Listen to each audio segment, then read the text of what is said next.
What do you mean there's been a cancellation? I asked, my voice tinged with confusion and alarm. I had been on call during my lunch break at work and had accidentally raised my voice, but I quickly hushed myself. I hadn't initiated any cancellation. Why was this happening? My mind went completely blank. The woman from the insurance company remained unflinchingly calm, a sharp contrast to my rising panic. According to our records, we received a cancellation request from you, and the procedure has already been completed, she explained. I had signed up for a savings-type life insurance policy at the insistence of my sister-in-law, Emily. She was an insurance agent and had pressured me into choosing a plan that was more expensive than the market average because she was under tight quotas. I'm Sophia, a 40-year-old office worker living in an apartment with my husband and daughter. Today has been a whirlwind from the moment it began. As soon as Kevin woke up, he announced he had an overnight business trip and started packing. Meanwhile, my daughter, Madison, was in tears, saying, "I can't find my math textbook." Since Madison is only in the first grade, she needs a lot of help, which makes everything feel more chaotic. I wish Kevin could manage his own things without adding to the mess, asking things like, "Where's my travel bag?" or "Where are my new socks?" This year has been particularly tough with Kevin, and the thought of divorce is weighing heavily on me. Why can't you both get ready the day before? When I voiced my frustration, Madison apologized earnestly. "Sorry, Mom. I'll be more careful next time." I reassured her, saying, "It's okay. I should have checked with you yesterday. My bad." But with Kevin, it's a different story. Madison is still young. If you had prepared everything in advance, this chaos could have been avoided. Plus, you should have been thoughtful enough to buy new socks for your trip. His cutting remarks really got under my skin. I had no idea about your business trip schedule.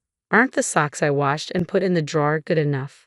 I prefer new socks for my trips, he said. I found his preference odd but kept my thoughts to myself.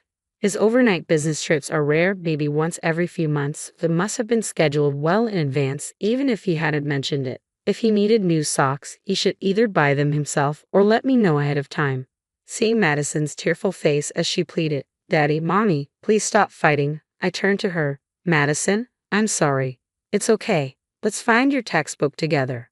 Kevin quietly went back to packing while I began searching through the backpack with Madison. As I glanced over at him, I noticed he was packing casual clothes that seemed more suited for a weekend than a business trip. This raised a red flag for me. Could this be another affair? My suspicions were heightened, given his past. He had cheated twice before, the first time right before Madison was born. At that point, I had seriously considered divorce, but Kevin had tearfully apologized and sought intervention from his parents. My mother-in-law begged me, "Please don't divorce my son," while my sister-in-law added, "Please don't abandon my brother." Their pleas made me reconsider my decision. Last year, Kevin cheated again, this time with a girl he met on a dating site, just like before. Kevin is the type to speak his mind bluntly, and his actions are transparently obvious, even if he thinks he's being discreet. His attempts at secrecy are almost laughable from my perspective. When he was caught, he cried and apologized once more. It was pitiful to see him, usually so arrogant, reduced to tears and sniffling. I told him, if there's any more trouble, we're definitely getting a divorce. I had him sign the divorce papers, transfer all our savings into my account, and reluctantly forgave him. But my feelings for him had completely vanished. His selfishness, including his lack of involvement with Madison, is unbearable. I'm considering holding off on the divorce until she's a bit older. In the end, the math textbook was easily found in the backpack, and Madison left cheerfully. I, however, was exhausted from the morning's chaos. With no time to make lunch, I headed to a nearby shop during my break. There, I spotted an ad for the insurance company and remembered that my policy was due to pay out a bonus around this time. Given the high premiums I pay every month, I rely on these small rewards to keep me motivated. I started thinking about what I could buy with the bonus, maybe some new autumn clothes for Madison. Feeling a bit more upbeat, I stopped at the bank to check my statement. To my surprise, not only was there no bonus deposited, but this month's insurance premium hadn't been deducted either.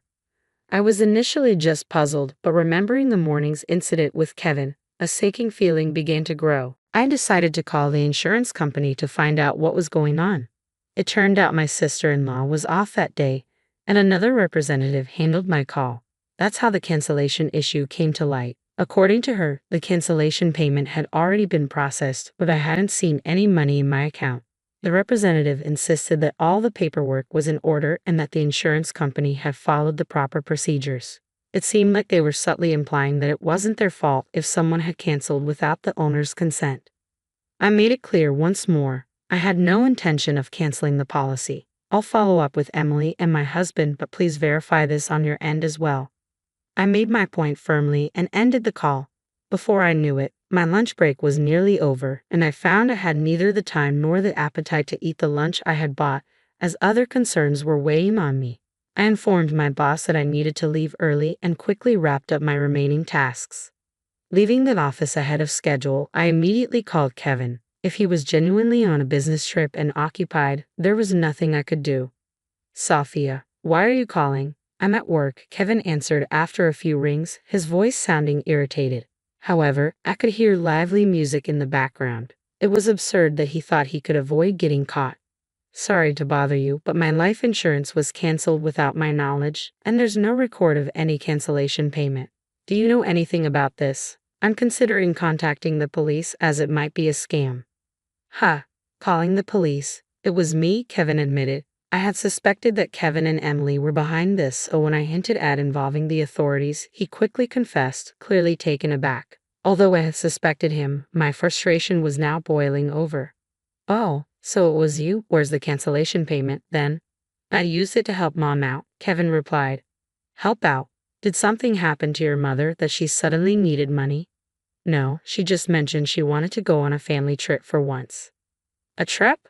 I was stunned by his unexpected response. You canceled my life insurance for that. To fund a trip. Was the business trip just a cover? Yeah, I'm the beneficiary, so you can't really complain, right? We're staying at a luxurious hotel. I'm in the lobby right now, and you wouldn't believe the size of the chandelier here. Maybe he thought it was acceptable since he got caught, I thought as Kevin bragged excitedly. What's with this attitude? I have plenty of complaints. Why cancel the insurance without telling me? I've been paying the premiums out of my own salary. You should be able to cover your own trip expenses. It's so annoying, Kevin replied. But it's the money I get if something happened to you, right? So, it's my money? You're healthy and not in any danger, so we can just start paying the premiums again. I was baffled by Kevin's reasoning. But the terms change as you get older and the premiums increase. Do you really not understand that? Well, I'm not the one paying for it, he said. Kevin's careless words gave me a headache.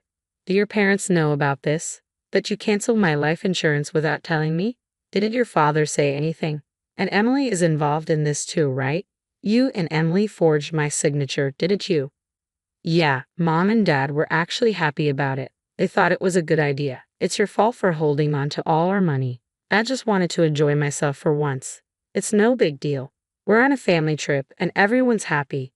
That family includes your parents and Emily, right? Why aren't Madison and I included? Aren't we your family too? Insurance is meant for emergencies, and it's better not to use it. Shouldn't you have discussed this with me first if you wanted to use it for a trip?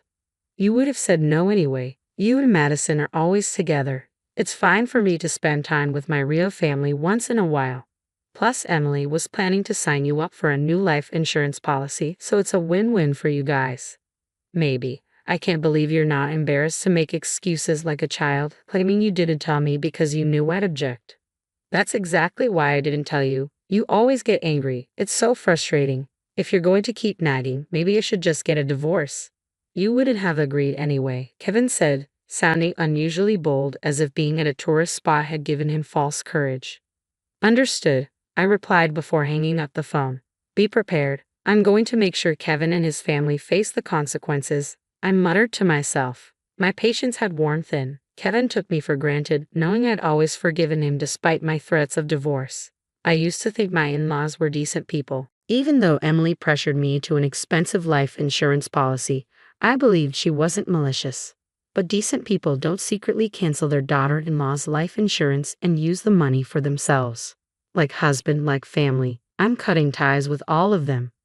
I went straight to visit the lawyer, carrying the divorce papers Kevin had filled out as a sort of talisman. I filed for divorce immediately and then picked up Madison from after-school care.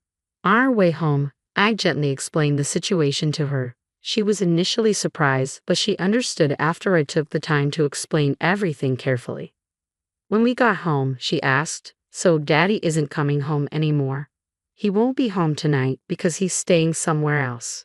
We're getting divorced, so we'll be living apart. There's still a lot to sort out." I answered her cautiously, unsure of her full intent. "Then let's start cleaning up now." Quickly, she said. "What's wrong? But we're separated from Dad, right?" "Mom, you don't have to cry anymore. I hate it when Dad makes you upset." "Madison, did you always tell us to stop fighting because you were worried about me being sad?" Of course.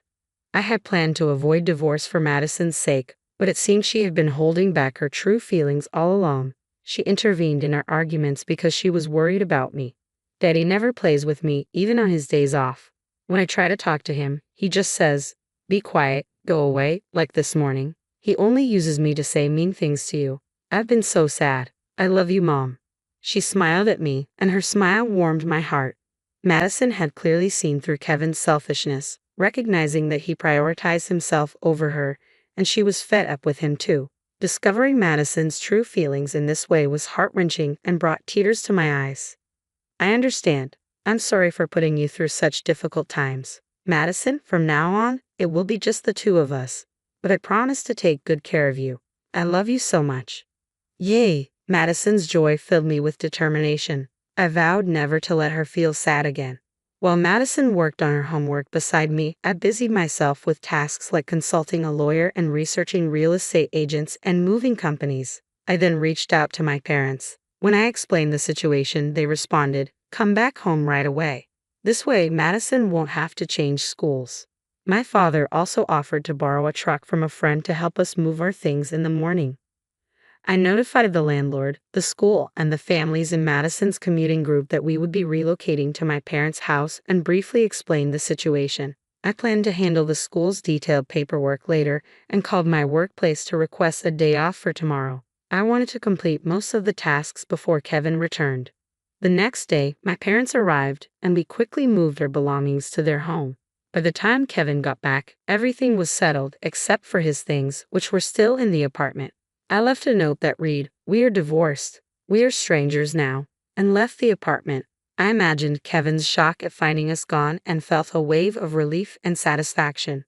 The smooth preparation for this divorce was thanks to the research I'd done during Kevin's previous affair.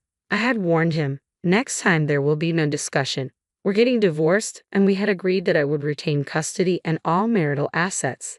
With that in mind, Madison and I began our new life at my parents' home. Later, my frantic mother-in-law called me. She must have reached out because I had blocked Kevin's number. Knowing Kevin's tendency to cry easily despite his bravado, I imagined he was probably sobbing away. "What are you thinking? Divorcing my son when he hasn't even cheated this time?" she yelled, her voice so loud it hurt my ears. I instinctively pulled the phone away from my ear. "Sophia, it's not too late. Apologize to my son right now. He's been crying nonstop because he's so upset. Aren't you embarrassed to make such a fuss over this?" "Apologize? Me? Why?" I was so taken aback by her words that I blurted out, "Who are you?" "Eh?" My mother-in-law clearly didn't expect such a response from me, and her words suddenly stopped. I was taken aback by my own reaction. "Well, yes, it's me, your mother-in-law. Come on, Sophia, what's wrong with you? You're not losing your mind, are you? You're still young." "No, I only have one mother." "Are you some kind of scam artist? Like, 'Hi, it's me,' a phone scam, without giving your full name?" Since we were now divorced and effectively strangers, and given their tendency to handle things like canceling life insurance without permission, I decided there was no point in engaging in a serious conversation. I might as well continue with the pretense. "Don't joke around, Sophia. If you're going to act like this, we have our own ways of dealing with things." As expected, my mother-in-law was furious, but I remained indifferent. "What are you talking about? What can you actually do? We agreed that if there was another issue, get a divorce immediately, and Kevin himself told me over the phone that he wanted a divorce." My words made her pause, and I seized the opportunity to push further. "If you wanted to go on a trip, you should have consulted me first. Instead, you committed a crime. Did you all want to end up in jail? Unauthorized cancellation of life insurance can be considered forgery, punishable by imprisonment. I'm ready to pursue this thoroughly." I hadn't heard of any financial troubles in Kevin's family, so their actions seemed like a reckless decision, but that was precisely why I couldn't forgive them. What? Wait a minute, we can't be criminals. Please, I'm sorry. Let's talk. Shocked by the mention of possible imprisonment, my mother-in-law's tone shifted abruptly, but it was too late. I hung up the phone and blocked my in-laws' numbers. Later, I learned that Kevin was so stunned by the divorce that he quit his job and became a recluse. As for the life insurance issue, we resolved it through an out-of-court settlement for insurance disputes. My sister-in-law was dismissed from the insurance company, which made minor news. My in-laws became the subject of neighborhood gossip and faced criticism from relatives for their poor judgment and shameful actions, leading to their social isolation. With both Kevin and my sister-in-law out of work, they seemed to be struggling financially. Meanwhile, Madison and I are enjoying a happy and free life at my parents' home. Despite the difficulties I caused my daughter, I am committed to raising her with all the love and care she deserves from now on.